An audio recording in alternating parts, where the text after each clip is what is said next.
Hello தோஸ்தோ, weight gain ரிசல்ட்டில் இன்றைக்கி part 2. என்ன weight gain பார்த்தீங்கன்னா நடுவில் பார்த்துருக்கவங்களுக்கு புரியாது. இது முந்தின வீடியோ நான் அப்லோட் பண்ணியிருக்கேன். அதில் போய் பாருங்கள்.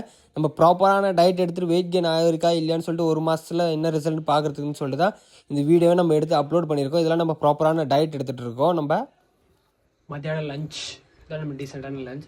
இதுக்கப்புறம் சாப்பிட்டு சில ஒர்க்கெலாம் இருக்குது. அதுக்கப்புறம் எல்லாமே நம்ம வேலேருந்து வந்ததுக்கப்புறம் பார்த்தீங்கன்னா அங்கே நம்மளுக்கு ஒரு சின்ன ஒர்க் இருந்தாங்க. இந்த மாதிரி ப்ரெசென்டேஷன் பண்ணிவிட்டு நீங்கள் அடுத்த நாளைக்கு முன்னாடி வந்து எக்ஸ்பிளைன் பண்ணணும்னு சொல்லிட்டு அந்த வேலையில் நான் உட்காந்துட்டேன். அதுக்கப்புறம் பார்த்தீங்கன்னா அந்த வேலை முடிஞ்சதுக்கப்புறம் மில்க் ஷேக் செய்வோம் நம்ம எப்பயுமே. இது பார்த்தீங்கன்னா மில்க் ஷேக் எதுக்கு செய்கிறோன்னு பார்த்தீங்கன்னா ஒர்க் அவுட் பண்ணுறதுக்கு அரை மணி நேரத்துக்கு முன்னாடி ஒரு நம்மளுக்கு ப்ரோட்டீன் தேவை. அதனால நம்ம மில்க் ஷேக் நம்ம ஹோம்மேட் ப்ரோட்டீன் பவுடர் போட்டு ஒரு மில்க் ஷேக் செஞ்சுட்டு நான் விட்டுட்டேன்.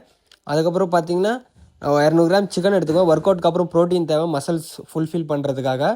அப்புறம் உங்கள் முன்னாடி தான் காமியத்துக்கு இதில் குடிச்சிட்டு இருக்கிறேன். எல்லாம் ஜாரோட அப்படியே வாயில் கவுத்துட்ருவேன். உண்மையெல்லாம் சொல்கிறேங்க. நான் எப்பயுமே ஒர்க் அவுட் பண்ணதுக்கு முன்னாடி ஸ்ட்ரெச்சப்ஸ் பண்ணுவேன். எனக்கு தெரிஞ்ச ஸ்ட்ரெச்சப்ஸ்லாம் பண்ணிட்டு தான் நான் எப்பயுமே ஒர்க் அவுட் பண்ணுவேன். எதுக்கு இந்த ஸ்ட்ரெச்சப்ஸ் பண்ணுறாங்கன்னு பார்த்தீங்கன்னா நம்மளுக்கு எதுவும் இன்ஜுரி ஆகிருக்கூடாதுன்னு சொல்லிட்டு இன்றைக்கி பார்த்தீங்கன்னா chest and back workout. எப்பவுமே நான் இதை வச்சு தான் chest and back workout பண்ணுவேன். இந்த வாய்ஸ் ஓவர் கொஞ்சம் அட்ஜஸ்ட் பண்ணிக்கோங்க. நான் வெளியே இந்த வாய்ஸ் ஓவர் இருந்தாலும் கொஞ்சம் அப்படி தான் இருந்துச்சு. இதான் இன்றைக்கோட ரிசல்ட்டு. ஏன்னா இப்போ தாங்க ஒரு மாதம் ஆகிருக்கு, அவ்வளோ ரிசல்ட் தெரியல.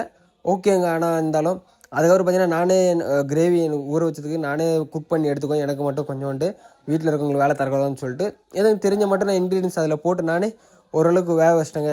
இந்த வாய்ஸ் ஓவர் மட்டும் கொஞ்சம் அட்ஜஸ்ட் பண்ணிக்கோங்க. ஏன்னா நான் வெளியே இருந்து வாய்ஸ் ஓவர் தரேன். வீட்டில் இருந்து தான் கரெக்டாக பார்த்து பொறுமையாக பண்ணியிருப்பேன். வெளியே பார்த்தீங்கன்னா வாய்ஸ் ஓவர் தரது ரொம்பவே கஷ்டம். ஒர்க் அவுட் பண்ணதுக்கப்புறம் பேசிக் என்னோட டயட் இப்படி தான் இருக்கும். வீட்டில் என்ன எப்படின்னா சப்பாத்தி இருந்துச்சுன்னா சப்பாத்தி, ரைஸ், அது கூட குழம்பு, இந்த மாதிரி பாஜி டைப் இருந்துச்சுன்னா ஒரு கூட 2 சிக்கன் பீஸ். எல்லாருக்கும் மனசில் ஒன்று தான் ஓடிட்டு இருக்கும் ரிசல்ட் என்ன ஆச்சுன்னு. ரிசல்ட் பார்த்தீங்கன்னா ஓகே 3 கிலோ நான் ஏறி இருக்கேன் ஒரு மாதத்தில். நல்ல ப்ராப்பரான டயட் எடுத்துக்கிட்டேன் நான்.